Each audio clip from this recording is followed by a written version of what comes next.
Halo teman-teman, kami dari kelompok 10 akan menjelaskan mengenai perencanaan program penyuluhan.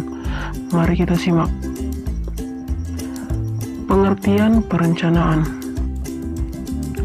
Nah, jadi teman-teman, pengertian perencanaan yaitu suatu proses pemilihan dan menghubungkan fakta serta menggunakannya untuk menyusun asumsi-asumsi yang diduga bakal terjadi di masa mendatang, untuk kemudian merumuskan kegiatan-kegiatan yang diusulkan untuk tercapainya tujuan-tujuan yang diharapkan.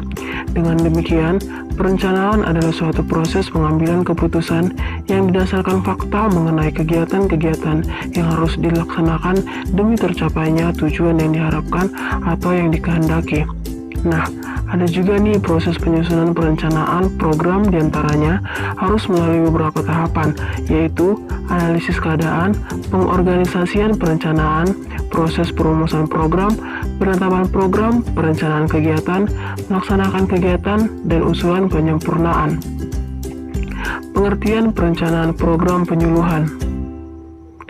Nah, begini teman-teman, adapun pengertian perencanaan program penyuluhan adalah sesuatu yang harus dilakukan karena untuk mencapai keberhasilan dari program, muka fakta-fakta di lapangan perlu diketahui, dihubung-hubungkan dan ditarik asumsi-asumsi. Perencanaan program adalah merupakan perumusan, pengembangan dan pelaksanaan program itu sendiri. Ada juga nih lanjutannya dari Setiana L tahun 2005, bahwa perencanaan program merupakan perencanaan tertulis tentang kegiatan yang akan dikembangkan secara bersama-sama oleh masyarakat, penyuluh, pembina, spesialis, dan para petugas lapangan lainnya. Selain itu, ada juga nih tujuan perencanaan program penyuluhan, yaitu A. Memberikan acuan dalam mempertimbangkan secara saksama tentang apa yang harus dilakukan dan bagaimana cara melaksanakannya. B. Tersedianya acuan tertulis dan dapat digunakan oleh masyarakat umum. C. Memanfaatkan tujuan-tujuan yang ingin dan harus dicapai dan pengembangannya dapat diukur dan dievaluasi. D. Mencegah kesalahartian tentang tujuan akhir dan mengembangkan kebutuhan-kebutuhan yang dirasakan maupun yang tidak dirasakan. E. Memberikan kelangsungan dalam diri personal. F. Menghindari pemborosan sumber daya atau tenaga, biaya, dan waktu dan merangsang efisiensi pada umumnya.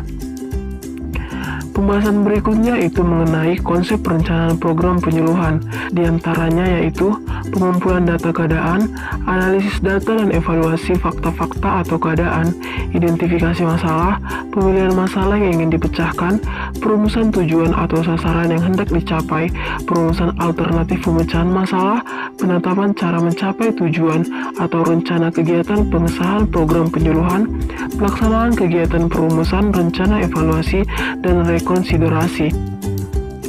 Nah, berikutnya adalah unsur perencanaan program penyuluhan.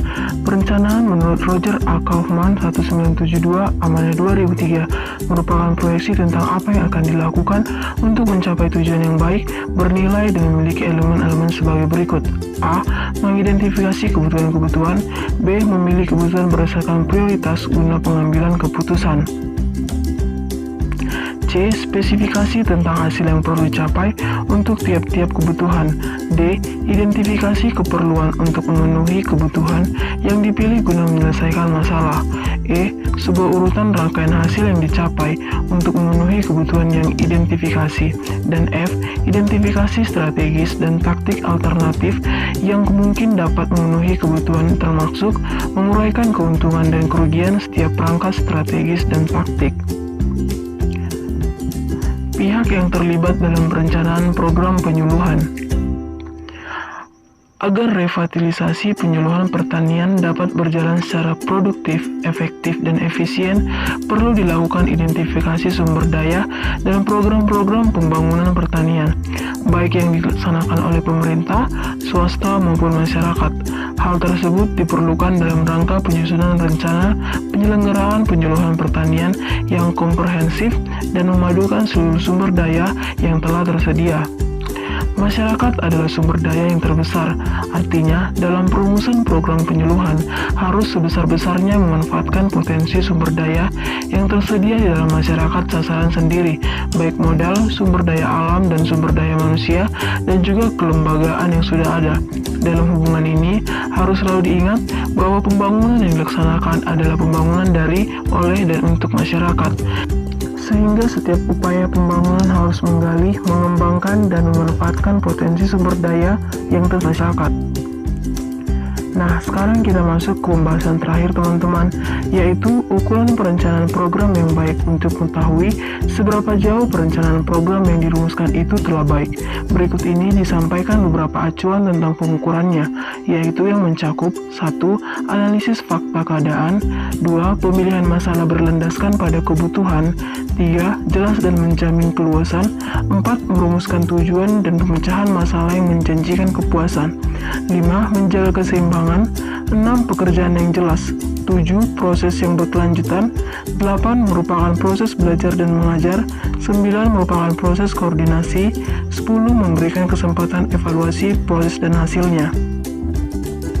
Demikian presentasi kami, semoga bermanfaat dan sampai jumpa.